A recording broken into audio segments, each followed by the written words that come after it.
evening, everybody. Eddie, that's right. The voice you were expecting, is not with us tonight. In theory, that's what we're going with. Uh, I'm the host for now. Swassel. With me is the man, Jim Behringer. How you doing tonight? I'm doing good. Had a nice bike ride today. It was nice out. The weather's been nice these last couple of days. Feeling good. Playoff hockey on tonight. Well, not real playoff hockey, but playoff implication hockey tonight. So we got the TV's packed up and ready to go, and we're here doing a show. So we wish our man behind the scenes all the best. Whatever he's dealing with, we're with him all the way, 100%. So I just want to give him a big shout out to the man behind the camera and the producer for tonight's show. Thanks, Mike. By the way, Derek, we are Team Dayquare with you, Yeah, so don't worry about it. All right, definitely tonight's Team show, Dairy guys. Queen. We got a lot to get to. Games. I almost fell over when I saw the schedule yesterday. I realized I was on this quote unquote vacation, and so I screwed up a little bit. Went into the art to see the last time we had a schedule like this. Jim, it was last year, so it's weird, but we're now here. So some other things we're gonna other than we're gonna get Chris to the light. That's the goal. We're going to talk about that Auston Matthews guy. He's pretty awesome.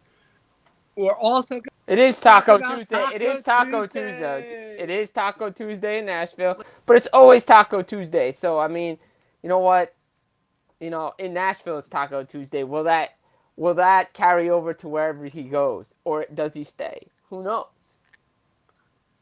It's the best question. I talked to a number of people down there, and they all say the same thing. They don't know. Yeah. So your guess is as good. And of course, not only was it Taco Tuesday today, hopefully Philip first, it was Taco Tuesday for me. Ladies and gentlemen, Taco Caballero in Cape May. $2 Nice. for all you can eat tacos. They cut me Nice. That's off at solid.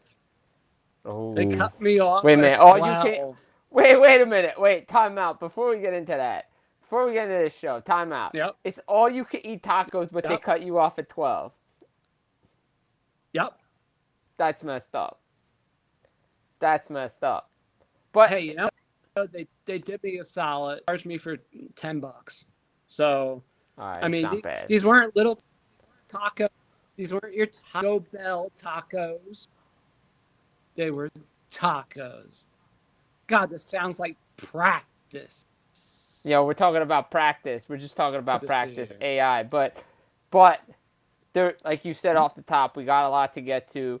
A lot of playoff implications tonight on the schedule. Divisional races. Out there we got the Wild Wild West.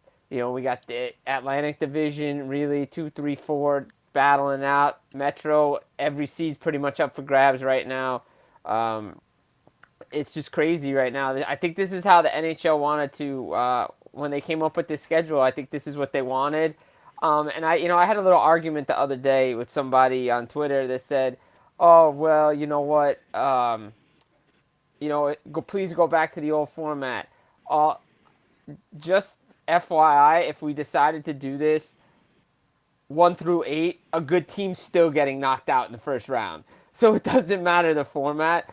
All the teams this year are good, Right. and so we'll begin in the West to find out who's in or out because we know the 8 teams are pretty much locked in the Eastern Conference. Washington decided that the Islanders were breathing down their necks, so they decided, you know what, we're just going to step it up a little bit because we don't want to fall victim to Kyle Palmer and the Islanders right now. So, but we got 6 teams out West. It really is. It really is crazy to think that the Islanders didn't do anything at the deadline, got healthy, and came within like 7, 9 points of getting close to Washington. about it. Now to be fair, the Islanders would have realistically had to go about 10-1 the rest of the way, as of last week. Could they have done it? Yeah. Now here's where we have firsthand history of what it's like to try this. For everybody that knows, almost pulled this off. Remember, this was a team that was under 500, got above 500, got within about 4 points of a playoff spot, and then, they ran out of gas. You're talking about the 2010-2011 Devils, right? Yeah, the 9-3-4 over like a 35 game. Yeah, exactly. Yeah, that the team because they were really out of it and had no business making this run, and they did it. And similar to the Islanders, COVID, injuries, all that stuff. Granted, everything just didn't go their way, and I think the one big thing that was missing, and you could clearly see it, was goal scoring. They just didn't have it. And you hate to see injuries sideline a team, and knock a team out of the playoffs. But man, the Los Angeles Kings just got a major blow yesterday with Drew Doughty being announced that he's out for the rest of the season. Now, we had said it probably about 3-4 weeks ago that this was possible. But as we've said it many times in the show, and Mike attests to it all, just because you hear from a source or two doesn't mean we're going, I don't know, report it. You never know. I mean, it doesn't take much for something to turn. I mean, or not true. Look at the Mike, for example. Somehow that got out despite being from an unverified Twitter user of 100 followers. Right. That's crazy and insane in of itself, and how that got up the hockey network chain, as we like to call it. So again, keep in mind, we have some inside information, but don't ever obsess with Hockey Insider. Right, exactly. Yeah, I mean, I joke around with my friends that I say I'm the fans insider, but and Kevin Weeks likes to has taken some of my stuff and gone with it because he's cool like that with the whole video thing. But seriously though, Western Conference, LA was holding on. Third place, Edmonton had passed them. We weren't sure if LA was going to hold on. They seem like they could still make the playoffs. It's going to be tough without Doughty because he's just had a great bounce-back year. No Olympics. He probably could have made it on the Olympic team. But the Kings are going in the wrong direction. But you have teams behind them like Vancouver, like Vegas. Winnipeg's got an outside shot. Realistically, it's really thin for Winnipeg in the West to make it. There's still probability. But one of the big games tonight, I think, is Vegas and Vancouver because Vegas lost to the Canucks last week. They got them again this week. Dallas is playing the Tampa Bay Lightning. Preds and Stars hold the 2 wild card spots in the Central. Theoretically, there could be 5 teams from the Central making the playoffs this year. And, if Nashville falls off a little bit, does somebody jump in? I think Nashville, can hold off everybody just because of the games in hand. Same, but as we've said before, Mike's attest to it. Dallas controls their own destiny. Games in hand matter this time of year, but losses like they had to New Jersey on Saturday. Is it going to happen again? Yeah, is it going to because happen this again? is the same scenario they had last year. And they had everything on the table. They had destiny. They had the majority of the games at home. Everything was laid out, and boom. Now there is a rink has just sort of been announced this afternoon. No, the regularly scheduled game for the Winnipeg Jets tomorrow night has been owned due to winter storm Sheila, as I like to call it. So because of the fact that Winnipeg doesn't have a true airport, Winnipeg would not be able to get out to Florida for this exciting back-to-back games that they have against Florida and a really pissed off Tampa Bay team. Yeah. Oh, because they're going to make the playoffs. They are. But again, it goes to show you if Winnipeg makes the playoffs, they're going to deserve to make the playoffs. Then, by the way, the postponed game will be made up, everybody, on May, which means Winnipeg has May 3rd or later. Wow. That just throws a wrench into everything, because that game could matter so much to the Winnipeg Jets at that time. It really I feared could. something like this was going to happen. Chaos. You figured, maybe it would be like the 16th wave of COVID or something like that. Anybody expected 13th blizzard? Oh, wait, you know what tomorrow is?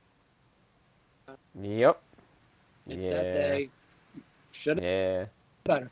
But, I mean, so it screws up it for a short-term sort of sense. It screws up the slate because it's only 3 games now instead of 4. I was a peg playing tomorrow, to be honest.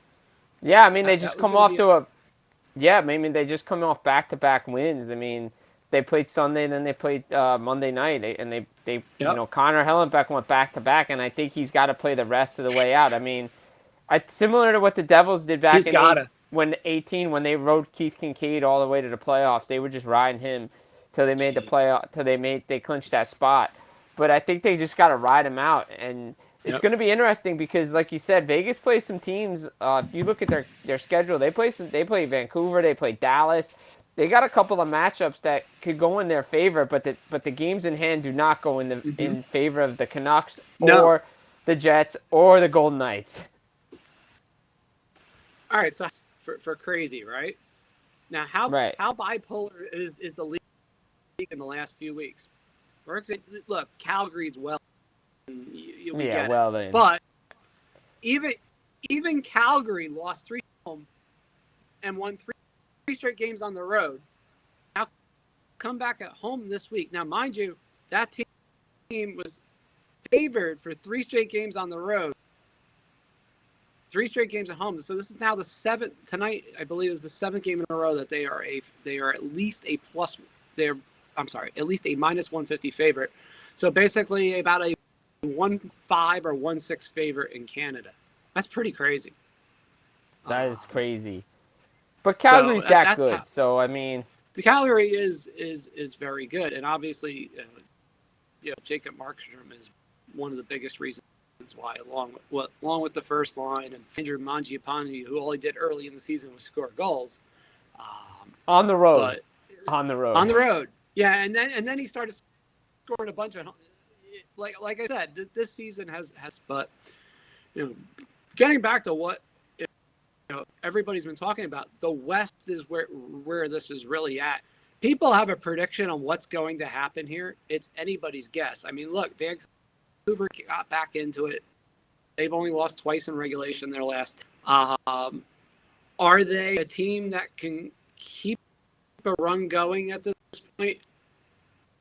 I want to say no, because it doesn't look like it based on the schedule. This is a train wreck, Jim, that you can't look away. I mean, it's like, who's going? I don't think it's going to be a team that surges their way. It's going to be that one or two of these teams stumble out and one trips their way back in. Yeah, I mean, look, for me, I think there's a team. I think, it's not fair to like Nashville and Dallas, because they'll have great they'll have great series with anybody. But imagine if Vegas gets in and they start to get healthy. Isn't Mark Stone on the trip right now, by the way? Somehow they still got to figure him to. By the way, Mark Stone's on the trip, but they have to figure out how to make him fit into the lineup. Yeah, there's supposedly a legal way that they've come up with to get him in the lineup tonight. Now it's a question of, can he play? So right. I want to hear the rationale for this one fully. I saw like parts of it today, but it's like, I'm not going to ever say this on the air, because God forbid if you get one part of this wrong, it's like something out of War Games where you just go, huh? And then, I know exactly. And your voice and your face just goes like this for a whole episode, like.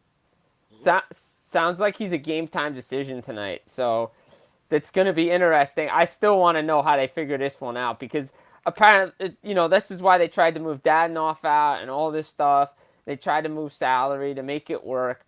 I mean, if Vegas gets in, they could be a dangerous team, but I'm still not sold on the guy behind the bench, and I'm not sold the guy between the net. And, would it be a shame for them to miss the playoffs? Yes, but maybe it would be a reality check for the Vegas Golden Knights, and the fact of the matter is that they just can't have every good player on a team anymore. They have to get... It's the old Rolling Stones song. You can't always get what you want. You try sometime. You can have fun. Darn. See, that's like an earworm today, too. It's like the song's just, there's a classic rock station down here, Jim, that's pretty good. But of course, it's from Philly.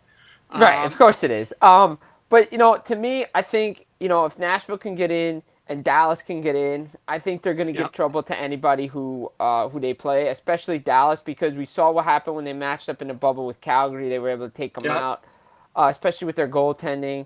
But again, interesting. They go to Scott Wedgwood tonight against Tampa Bay. Tampa Bay's got Ryan McDonagh back. Yeah, I don't know if that was... I mean, don't get me wrong. Wedgwood's played really good, but it's still the Lightning. Here's the thing. The Lightning have been so loused up over the last, say, 8 to 10 games. By the way, just give us about 2 minutes, ladies and gentlemen. We're going to do Vegas Caponomics. Yeah. Which, you could do it. You can do it, but you're just going to need a massive amount of alcohol afterwards. All right, so basically, here's what you have with Tampa Bay. Now, the funny thing with Tampa is this, Jim. Despite everything, they're still 5-3-2 even in their last 10 games. Which I have to admit, I'm not going to lie, is impressive given the great... I mean, look, Vasilevsky has not looked like himself. This team looks tired. I will agree with Rick Tocchet. Somebody flat out said worse than tired. Yeah, I know Tocchet on TNT has said things, not that I watch TNT that much, but he did say that he looks tired. I think this team definitely looks tired for all the hockey they've played, but I think they were missing Ryan McDonagh over that stretch. You could clearly see he's made that second defensive pair better. He's such a workhorse back there, a stalwart, and I think they'll be fine once they hit the playoffs. This team knows how to get it done. It's going to be tough for three-peat, but, don't forget, we talk about what's going on in the Western Conference with 6 teams for, 3 spots. Don't forget in the East with the divisional races, it's all up for grabs outside of Florida. I think Florida's got, still a runaway for the Atlantic Division, correct? Right. So basically what you have here, folks, is with 10 games left as of this moment. Florida is still 8 points up. Yeah, Florida is still 8 points up on Toronto. Despite Toronto's 8-1-1 stretch, guys, ladies and gentlemen, they actually lost a point in the standings to Florida. Yeah, because Florida won 7 straight. 7 straight and 9 of the last 10 and 11 of the last 14. Ow. By the way, Florida is also the only team to win 30 games at home so far this year. Yeah. They're also the only team that has not lost. Actually, other than Nashville, they're the only team that has not dropped a game in overtime or a shootout at home. Wow. Pretty crazy, right? And it makes sense based on how they played. They're also the only team to like to call the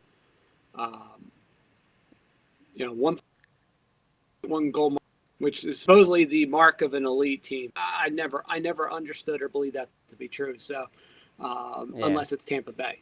Now, here's the thing. Now we are being pointed to the highlight, ladies and gentlemen. Yeah, Mike, the New York Rangers. Okay. It's okay, Mike. You can do it. We give you full permission tonight. Just remember, though, that if you do get Dairy Queen, you have to share it with us. That's right. Exactly. That's how it works. And we talk about Florida in the Atlantic and the how rest about New York? The New York Rangers, ladies and gentlemen, right now they are up 1-0 on the Carolina Hurricanes. Both teams are tied up, I believe, with 100 points. Right? Yeah. Well, right now, Carolina's just ahead with 102, but right now 102 points. The better team since the All-Star break has been the New York Rangers. Let's be honest. Yes, and we can thank Gerard Gallant, the quote-unquote 2001, 2002 Jack Adams Award winner. But besides Gallant, you got to look at the additions. Frank Vatrano. Speak that into existence tonight. Right. Frank Vatrano, Andrew Kopp, Tyler Mott, Justin Braun, all those guys are just beasts. I mean, Chris Drury did exactly what he needed to do at the deadline. Isn't it weird that somehow Vatrano magically works in New York where he didn't always work in New York?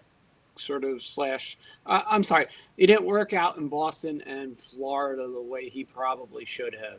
Yeah, that's because. Well, the problem is, where was he going to fit in Boston, and where was he going to fit in Florida? And that's kind of the problem. He needed to play that middle six role where he can be tilted into the top six whenever possible. And let's face it, him and Kreider click. So well, and this is you always say this, you always hear this in other sports, you don't lose your position to injuries. Well, guess what? He did. Injury, he got his position because the Kakko got an injury. So, and he's fit in better there than Kakko's ever done. So, well, let's be honest. I mean, just call it for what it is. The Finnish player is, I won't call it bust, but he's not what anybody expected him to be at this stage in his career. And he could still break out. He could still bounce back, I suppose. But right now, it's like you've got a guy of Vatrano that clearly works in that position way better than your top draft pick there. It's true. You have to roll with it. You really do.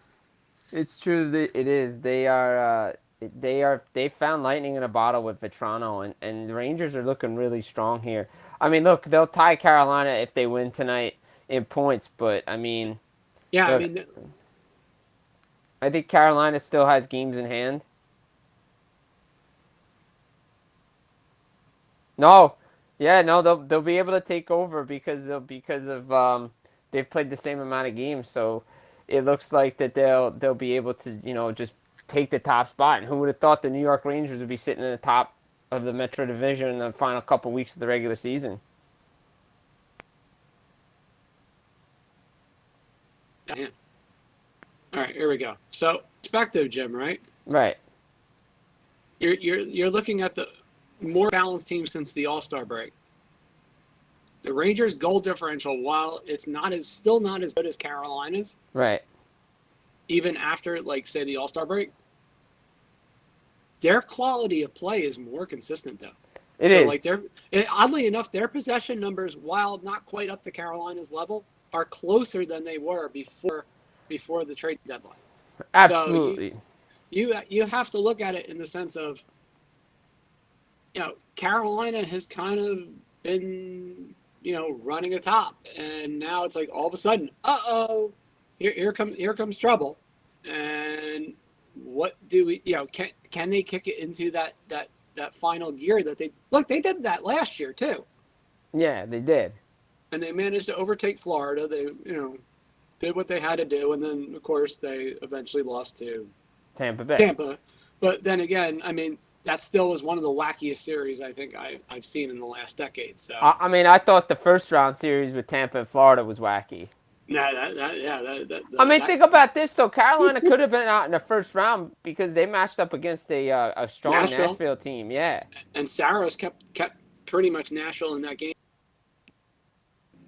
Look, I will say this. I know Mike chimed in saying he thought the Rangers would be this high. I'll be honest, I thought the Rangers were going to take the next step because this is what their progression and where the direction they were heading in. I thought this team was a playoff team. Did I think this team was going to be challenging for the top of the division? No, but I think the moves that Chris Drury made at the trade deadline showed that he's willing to go all in to win this year because of Shesterkin's play. But he didn't sell the farm to get the players. He got the not so sexy players to fill needs and roles that are necessary to win in the playoffs. Oh, so you mean he didn't have to spend like those top prospects or Right, those shiny exactly. first-round picks? That I think the only guy he gave up was Morgan Barron. That was it. Yeah, I mean he's a pretty good prospect. But look, let's be honest. If you're down in Hartford, is that really a good place for you to be? No. It's kind of the cold reality. So basically for like the who's in and who's out, wait a week because we're literally. I mean, yeah, it's crazy. It is really crazy because like Washington's playing so well right now. I mean, we were they saying were for almost weeks. dead. Yeah, they were left for dead, and we said this off the top. The Islanders could have caught them. They flipped it into another gear. They looked like the weakest team out of the 8 teams. Now they look like they could win a Stanley Cup again and could knock Pittsburgh to the second wild card spot. And with 2 games in hand, it's ridiculous. Yeah, well, welcome to now. Now here's the funny thing for those that can't believe this. This Washington team is doing this pretty much on the road. Yeah. They're all look. This is something out of like mid 2000 teens New York Rangers, where they were just horrendous at home. I mean, they were basically a 500 team at home, but they would be regularly 12, 15, 18 games above 500 on the road. Now, why that is?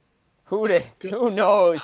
I don't know. I really don't. I tried to figure this out this morning as I was contemplating life's journey, but there is no viable solution to this. There really isn't. None whatsoever. But the fact that they have 2 games in hand makes it interesting again. Here's the only. I could see problem. them getting the 3rd spot. I really could. Here's the only goofball problem. Now, this is good for them right now because by my math, I don't know how to interpret this in the sense the 7 of their final 10 games are still on the road, Jim. So how is that possible? I guess that's good. That is good, and not to mention Pittsburgh doesn't have Malkin for 4 games. All right, so Malkin is out for another for 4 games. He got 2 probably 2 for the slash and 2. That's what I was thinking. I was gonna say like 2 for the slash and 2 for the cross check. So we were going to get to this, honestly, ladies and gentlemen. Like I said, you're listening to Full Press Hockey here on the Full Press Weekly Network. Of course, you can follow it on Twitch. You can follow it on Twitter. You can follow Facebook, YouTube. I mean, shoot, who knows where else we may be during the playoffs? But we're going to be here, and we're going to be here the whole way through. Because to get to the end of this season is going to be a playoff like no other. Because we're actually not going to be in a bubble this year. Finally. Yeah, we have finally escaped a bubble. Finally. So, I guess, next up is the elephant in the room of rooms. Should we talk MVP? I guess we should talk MVP. I think we should talk. I think this is a good place to go. The MVP, the Hart Trophy. Early on, there was a lot of discussion about the Hart Trophy, who was going to be involved. At times, Igor Shesterkin looked like he could be a nominee. He still potentially could be a nominee. Not to say he's going to win it, but he potentially could still be a nominee. Right. But I think this is, I agree, this is Auston Matthews' trophy to lose. 100%. You could talk about Connor. You could talk about Leon. Those 2 guys will knock each other out. I'm about to get to Jonathan Huberdeau. I knew it was coming. Jonathan Huberdeau is having an MVP type season. Weird that literally the year that Jonathan Huberdeau goes nuts. I mean, you figure he's going to end up with 80 plus assists. Yeah. When all is said and done. He is. And probably 30 plus goals. And he's not going to sniff the MVP. He's not going to even sniff the Hart Trophy. Come on. It's like, the guy's probably thinking, like, what else do I got to do? Is he being hurt by the fact that Florida's so damn good? I don't even think it's that didn't hurt Kucherov. That didn't hurt Kucherov. It didn't hurt Kucherov, so you can't use you can't use that argument. It didn't hurt Kucherov. It really didn't. I mean, look. I think Huberdeau. I think it's gonna be. I think the three nominees are gonna be Huberdeau, Matthews, and McDavid. I think when it all finally said and done, those are the three guys that get the nominees for the Hart Trophy. Mm-hmm. I think the fact the way Auston Matthews' goal scoring is just. I think the thing is we all knew Auston Matthews was a generational player. We knew it. Like if he had come out in the McDavid draft, he was probably going to Buffalo. Oof. It's true. He was probably going to Buffalo, let's be honest, if he was eligible. But he went to Toronto. He's turned himself into one of the two best players in the game right now. Without a doubt. And he's a complete player now. Like, he's a complete player. 50. And 50, I don't care. It's more than that. Care. It's more than, way more. But, everybody, I don't understand where this came from because I was listening to a show yesterday, Rob Peterson, and, people brought this up on, the internet, making a big deal about it's not traditional way. Who cares if it's not the traditional way? Dude still scored 50 goals in 50 games. His best defense, ladies and gentlemen, is an even better offense. And it works unbelievably. And this year it's insane. I mean, it is absolutely lights out, crazy, nuts. I mean, we thought he had to put it all together last year. This year it's even more so. He's averaging almost 5 shots a game now. For those that don't know, he's won a career high 630 faceoffs this year, which translates to also a career best at 56.3%. It's insane, some of the numbers, the possession numbers too. What people may not realize. The first thing I noticed, this is one of the few players, Jim, that consistently gets his shots through at a rate that is almost 60%.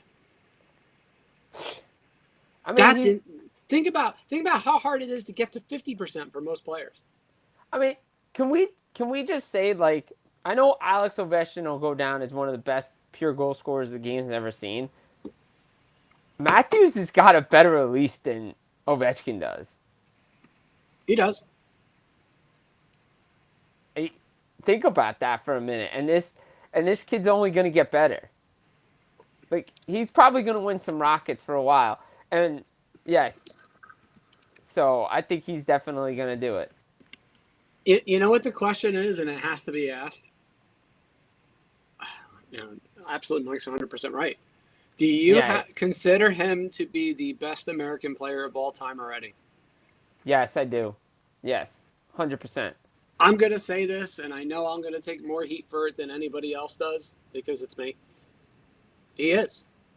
I can't see him doing anything. Here's the scary part. How about this? He's not even 25 yet. Think about that. Think about that. Madonna, Hall, all those guys. Goes down the line. I mean, he's the best American-born player. He's still got a couple years before we even know what his true prime is. True, exactly. And we don't know what that is because, look, even this year, did he play a full season? No, he lost a few games. So, I mean... He could have done it. And think about this. 2 back-to-back COVID seasons. Imagine if those were full seasons. He was on pace to hit 50 goals. Both seasons. Easily. And if he doesn't get hurt this year and suspended, he was hitting the 50-goal mark before he did. Yeah. He'd be damn near 60 right now. Oh, I'm sorry. He already is. Right, exactly. Is 65 out of the question? No. Really isn't. He's definitely going to win the Rocket. We know that. He's going to win the Rocket. He's going to win the Hart Trophy. The numbers have plummeted and shortened immensely. And I think I talked to a couple of the guys from Sports Interactive up in Canada, and a few of the other odds makers up in Canada as well. Shout out to Ryan Sura of Sports Betting Dime. It's one of the best, period. We're one of the most influential young book guys out there, period. And not just one of my bosses. So I had to be nice to him because he's pretty cool. Hey, you know what? He knows his stuff. He knows his stuff. No, he does. No, he's a good guy. And I'm a picky SOB when it comes to that. So the fact that, as he put it, he expected maybe Matthews to go to minus 500 American. And he's already, he was minus 3, minus 400 in that range. Look, when you see McDavid at around a 5 Canadian, it's just like, oh, it's over. Yeah. It's over. It's over, folks. It really is. I mean, I have to write the column this week as if it's not, but the reality is it is. Yeah, it's over. It's a tender balance of basically saying lock, not lock. Okay, it is. And it's nothing to take away from. Look, Leon Draisaitl was as high as almost 50-1 on some American books. It was 100 points, Jim. He has 50 freaking goals. Yeah, it's ridiculous. I mean, it's didn't he just post back? Didn't he just post back 50 goal and 100-point seasons? Yeah, I mean, look, I know that's not the end all be all when it comes to, say, MVP voting and things. It's not. I understand that, but it's more than just that. I mean, this is a guy that, he had 20 the last 2 years. It feels like he's had 200 game-winning goals. Seriously, I think that's all he does. I mean, look, now to be fair, Matthews is going to top 10 again. He has 9 game-winning goals already.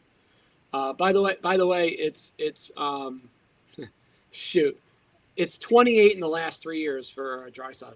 Jesus, that's ridiculous. And think about it. Remember, the 2020-21 season was only 56 games. That's ridiculous. So if you yank that out, that was 1 every 7 games. So if you say it was even a 70-game season, he gets that 10. Oh, easily, 100% he does. So, it's something that, people have to consider. By the way, Draisaitl, 4th year in a row with 15 or more power play goals. I mean, these guys, this game is trending so young, and look at all the players. Like, I mean, I remember watching Draisaitl at the World Juniors for Germany, and I knew he was going to be a player. Like, Edmonton's found something with McDavid and Draisaitl. It's a shame that they, I understand they're going on a hot streak right now, but I'm still, with their goaltending, it's like with Pittsburgh. I'm not sold on it come playoff time. I'm really not. Like, prove it to me.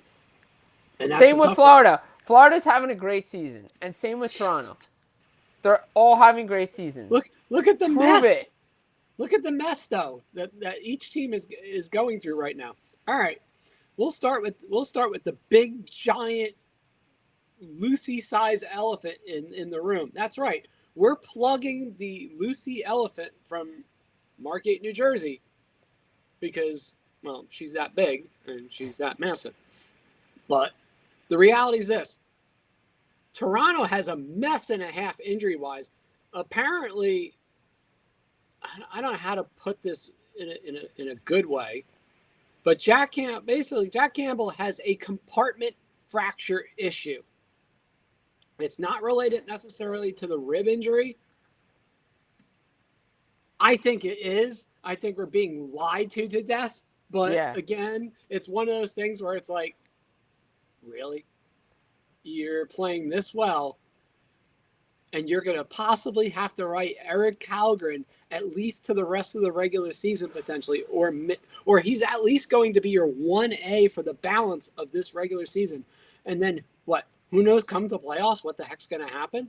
I mean, look, Peter Mrazek can't stay healthy. Stay healthy. Is there an e-bug in the house?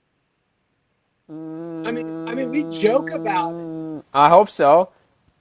Maybe we joke. We might not be joking about this. No, absolutely not. So that's Toronto's problem. Okay, Florida. How about Florida? Since January 1st, has a collective save percentage of .897, and yet This team is 30-6 at home still. Yeah, You know, but think about this. If I'm Andrew Brunette right now, I'm not liking the start I had against New Jersey. it's true.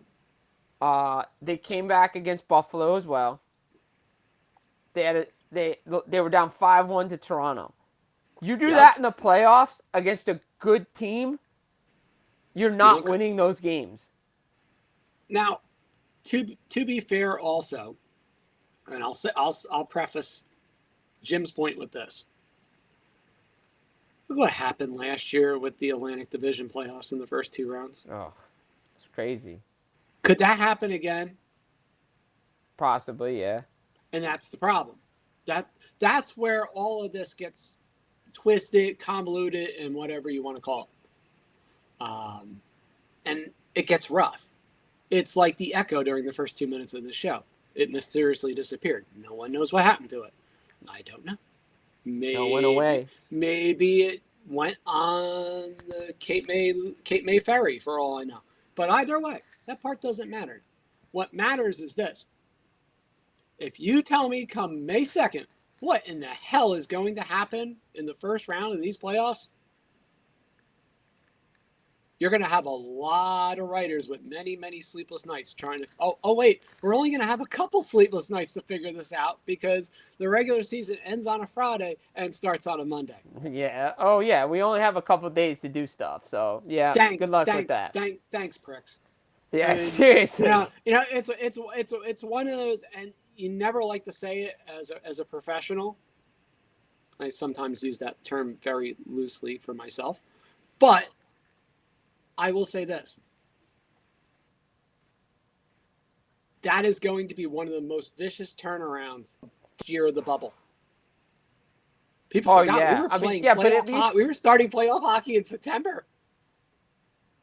How right, but don't forget, at least they had a well, the worst part was like the teams that were already in and like that were playing for seeding and whatever.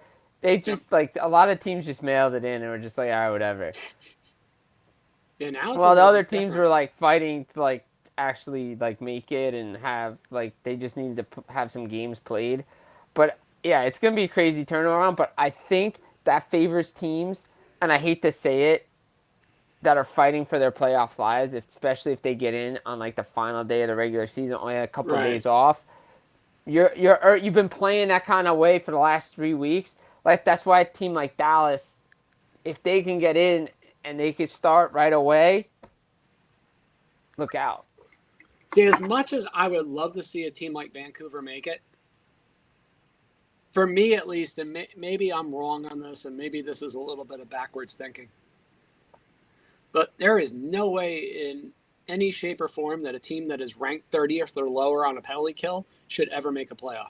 Well, wait a minute. No, that was a power play for Boston.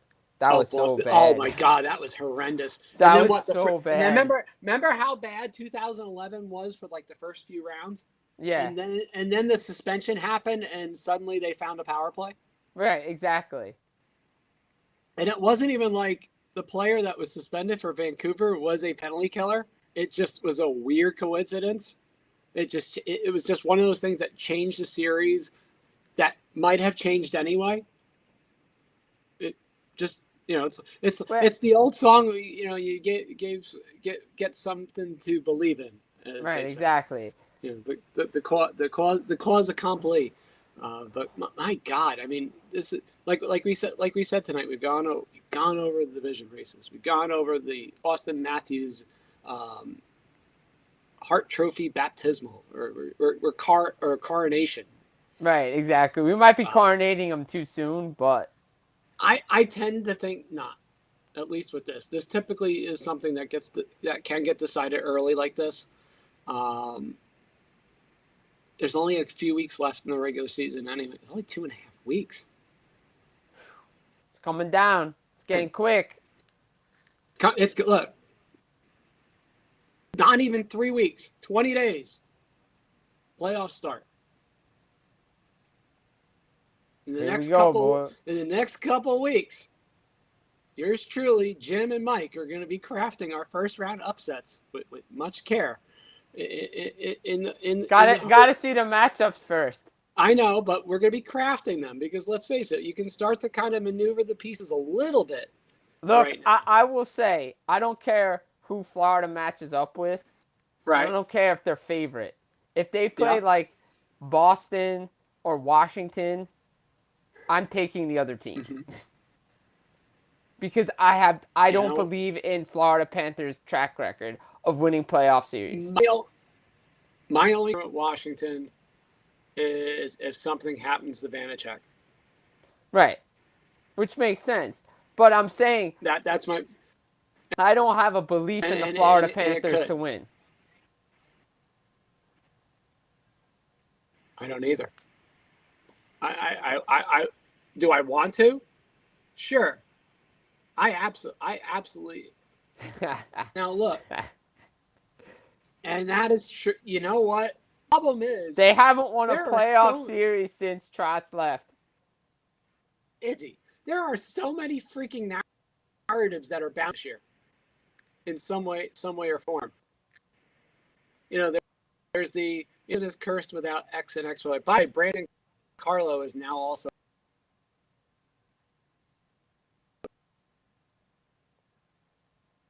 from Boston. I mean, war of attrition going forward.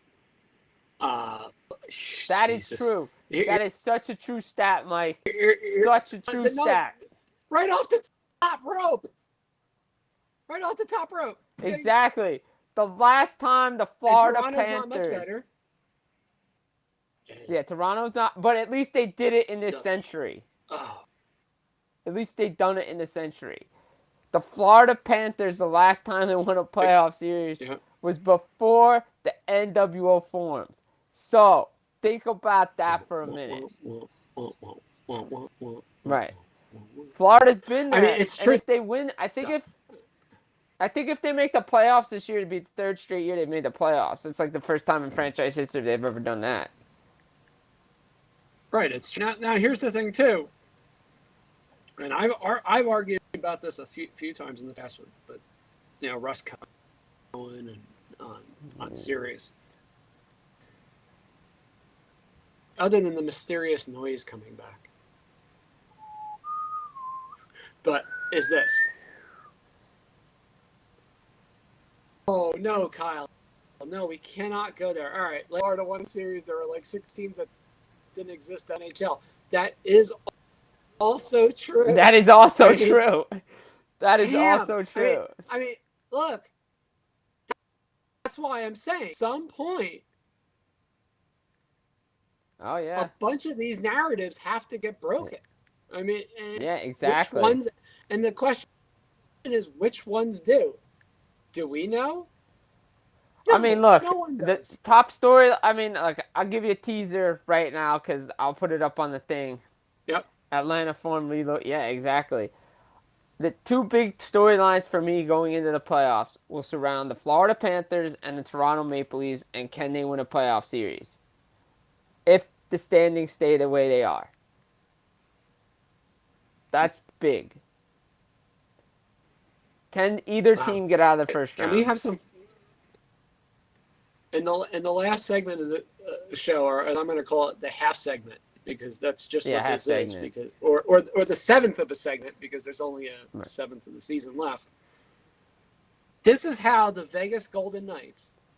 We teased this, so we promised we would put it on here. Yeah, we put it on here. Vegas Golden Knights pulled the magic beam, which they could have done, arguably, before the trade deadline, potentially. Or in some form. Or at least that's what somebody said to me just earlier. Okay. We have confirmed that Vegas has placed William Carrier, Nolan Patrick, and Laurent Brossoit all on the LTIR, giving them an additional $4.925 million in magic cap space. This gives them a total of $9.93 in usable space and a $500,000 cap hit of $1 Mark Stone. Captain Mark Stone. So that's how they did it. That's how they did it. And the sad part is, let's face it, you could have LTIR'd at least Patrick anytime you wanted to. And arguably, probably Brossoit. Yeah, because I mean, look, let's be honest. Nolan Patrick is perpetually injured. Right, he always has been. So I mean, that's how they did it. Oh, by the way, they technically have $430,000 in cap space.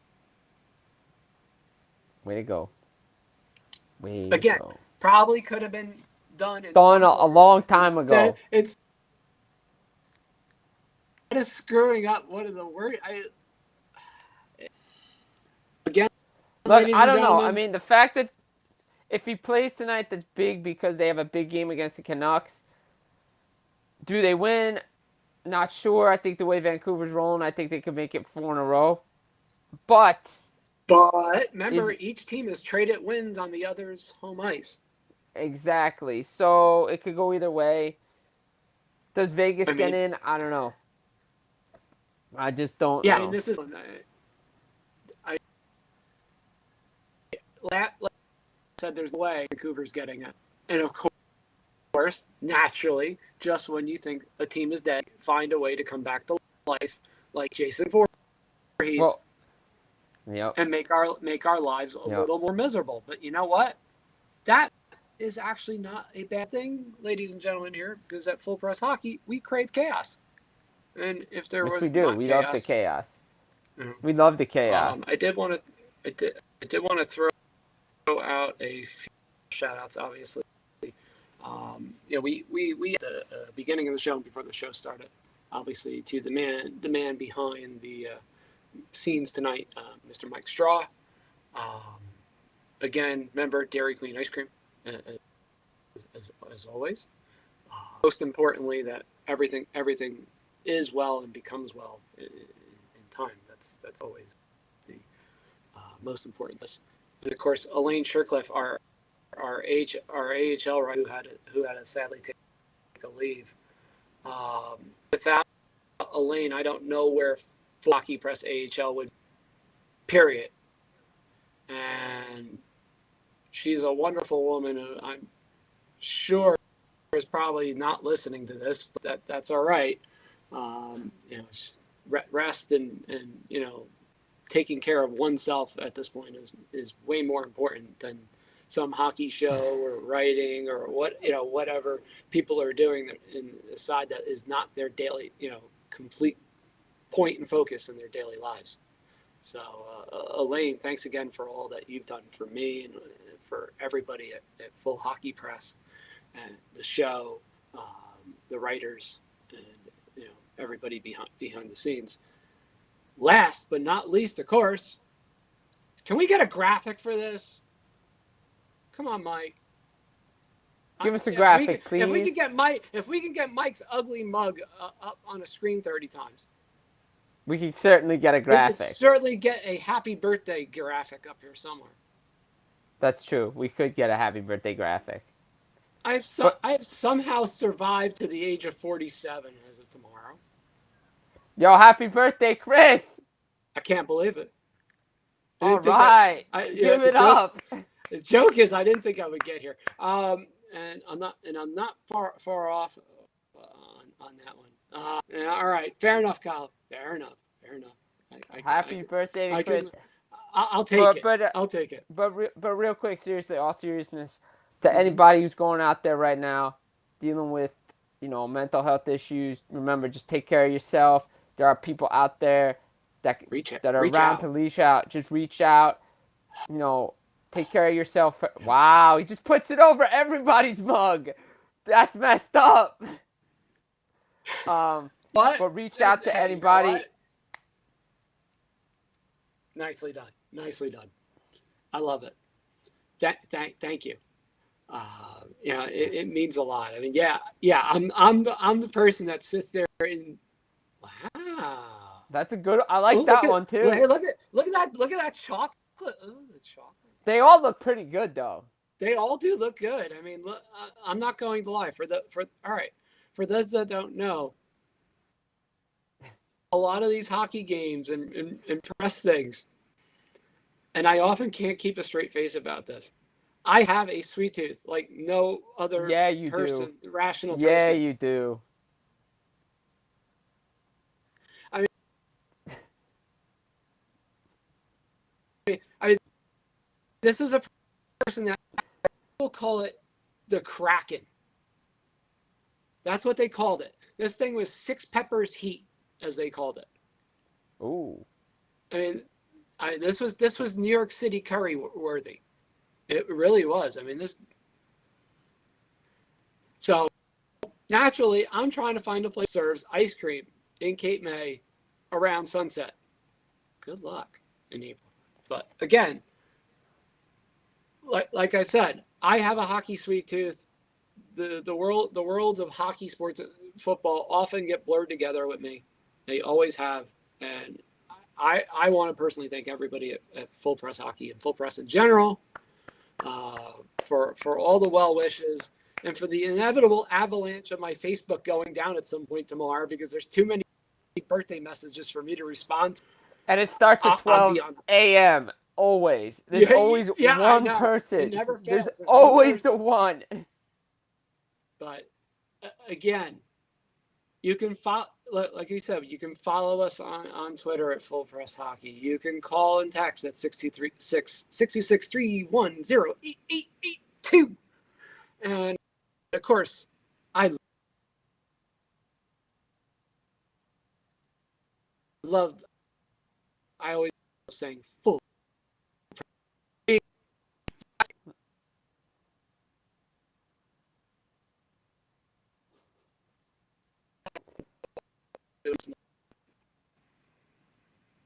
Myself, this is Full Press Hockey saying we're out.